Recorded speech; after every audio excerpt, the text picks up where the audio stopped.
יכול להיות נחמד.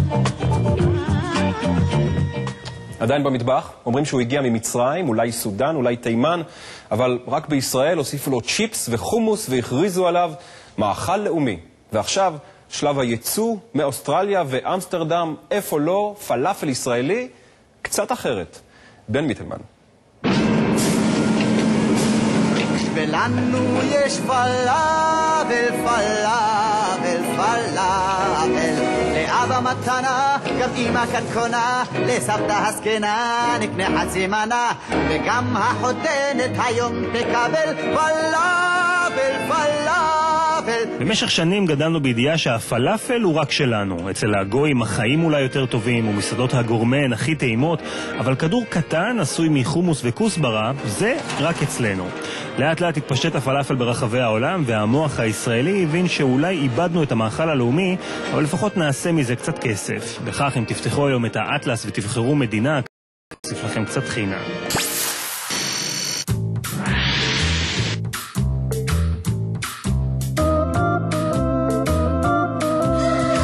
נחמן וסימה עברו להולנד לפני 20 שנה, הם רצו לפתוח עסק, אבל הצליחו לזכור רק חנות קטנה.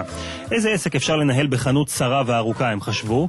וכך מול חנות סקס נולד דוכן הפלאפל הראשון באמסטרדם, פלאפל מעוז. כשפתחנו את הפלאפל כתבנו פלאפל כמו בארץ, כי חשבנו שכל הלקוחות שלנו יהיו רק ישראלים. לא האמנו ש99% מהלקוחות שלנו הם הולנדים. ההולנדים שהם מרוצים ומאוד מאוד טעים להם, אז יש להם את התנועה הזו, לקר. אז זה מה שקיבלנו כל הזמן. הפיתות המלאות כבשו את הולנד תוך זמן קצר, והתורים רק הלכו והתארכו. הפלאפל הפך ממאכל ישראלי אסלי למנת בריאות צמחונית, למרות שעל מרכיב אחד ממש לא בריאותי, ההולנדים לא הסכימו לוותר. רוב ההולנדים אוכלים את הפלאפל עם רוטב מיונז, ולא עם טחינה.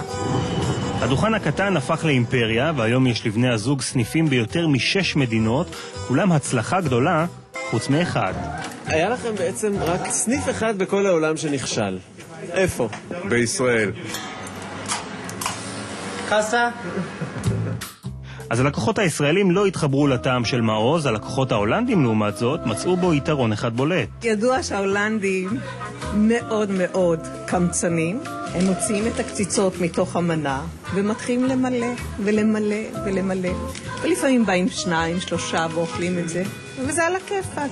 ועל כזו מנה ישלם כל לקוח 4 אירו, קצת יותר מ-20 שקלים, ועם מחיר כזה ניסינו להבין מה הסוד. רק דוב, אח שלי וסימה אשתי יודעים, אני אפילו לא יודע, והם אף פעם לא טסים ביחד באותה טיסה או באותה מכונית, זה סוד מאוד מאוד שמור.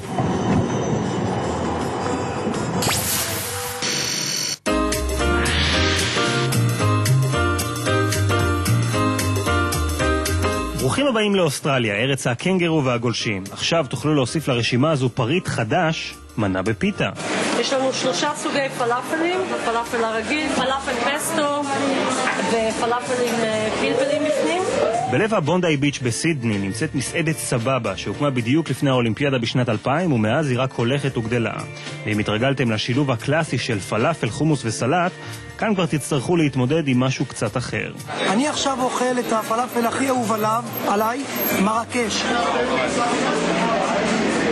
עבור $7.5, שזה כ-22 שקלים, תוכלו לבחור בין 18 סוגים שונים של פלאפל. היינפה עם גבינת חלומי וצלפים, המנה האלג'יראית עם גמבה צלויה וסחוג, או פלאפל גורמה עם גבינת שמנת ועגבניות מיובשות. נשמע כמו משהו שרק אוסטרלים יכולים לאכול? תתפלו. אני באה לפה לפחות 3 פעמים בשבוע, זה באמת הפיתה הכי טובה בסידני, ובכלל בארץ הפלאפל פה חבל על הזמן, יותר טוב משיש בארץ.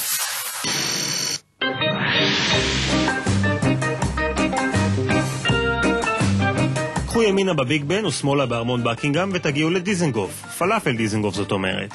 יש כאלה שיגידו שהוא עדיף אפילו על זה שנמצא ברחובות תל אביב. לא טעמתי כזה אפילו בישראל. הפלאפל שלנו אפילו בארץ לא אכלתי כמו. כולל החומוס והטחינה.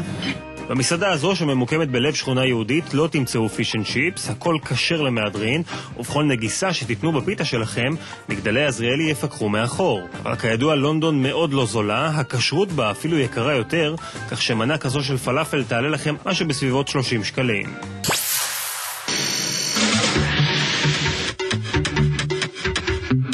גם התפוח הגדול הצטמק לו לכדור של פלאפל, רק ששם הכל בקלאסה. כך למשל, הפלאפל של אזורי, שהיה בכלל פעם מוכר נעליים בירושלים, נקרא כעת אזורי קפה. באלמנה בפיתה הוא גובה $6. כמה בלוקים משם נמצא מוריס, שהתחיל עם עגלה קטנה של פלאפל בפינת רחוב 52 ומדיסון, והיום כבר מאכיל עשרות אמריקנים במנה המיוחדת אצלו במסעדה.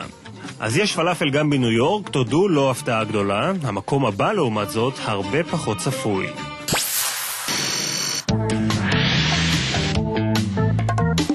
תכירו את דוכן הפלאפל הצפוני ביותר בעולם, הפיתה פלייס בפרבנקס שבאלסקה. נדב ביקר באלסקה כשהשתחרר מהצבא ופגש את מי שעתידה להיות אשתו. יחד הם החליטו להכיר בפני המקומיים את הפלאפל הישראלי, אבל הדרך לשם לא הייתה פשוטה. כשהתחלנו לבדוק מה קורה, אנחנו ראינו שאין שם פיתות. ובאמת בסוף שלחנו מהארץ תנור פיתות לשם. ופתחנו מאפיית פיתות בנוסף. נדב שנמצא כעת בחופשה בישראל שמח להתלוות אלינו לסיור בפלאפליות השונות. לסקרנים הוא מספר שכבר מהפעם הראשונה הוא הבין שמדובר בהצלחה. באו אנשים ואמרו, אני לא יודע מה אתם עושים פה, אבל אמרו לי שאני חייב לאכול את זה. ואז אמרנו, וואלה, כנראה שהם באמת אוהבים את זה. ומה בנוגע למחיר? מנה אחת תעלה לכם $7 אמריקאים, זה נשמע הרבה, אבל אם לוקחים בחשבון שבאלסקה אין חקלאות וכל הירקות מיובאים, מבינים שמדובר במחיר סביר לחלוטין. כבוד הפלאפל שובר קופות אפילו באלסקה, מה קורה אצלנו? כי לנו יש פלאפל, פלאפל. כבר 30 שנים שהתאומים ישראל ורמי מוכרים כאן פלאפל כל יום 13 שקלים לכל מנה. עם ניסיון כזה הם יכולים לומר בביטחון מה היתרון של הפלאפל הישראלי על פני הקולגות מחול. הסוד של הפלאפל הישראלי זה במים. במים שלנו יש אבן. אמרו לי מותק, אי אפשר להביא את החומוס כמו בארץ. אבל כשהכדורים נכנסים ויוצאים מהשמן, התאומים מתקשים להזכיר את הדאגה ממה שעתיד לבוא. פעם פלאפל היה להיט. היום הצעירים של היום הם לא... זה לא מעניין, אתה לא מדבר אליהם הפלאפל. אין דור המשך לפלאפל. אבל אל תזוזו בחוסר נוחות בקורסה, סביר להניח שלא תצטרכו לנסוע בקרוב לחול כדי לאכול חצי מנה. אחרי עשרות שנים במרכז המטבח הישראלי, הפלאפל שלנו חי ובועט, והוא כאן כדי להישאר. עם הרבה פלפל.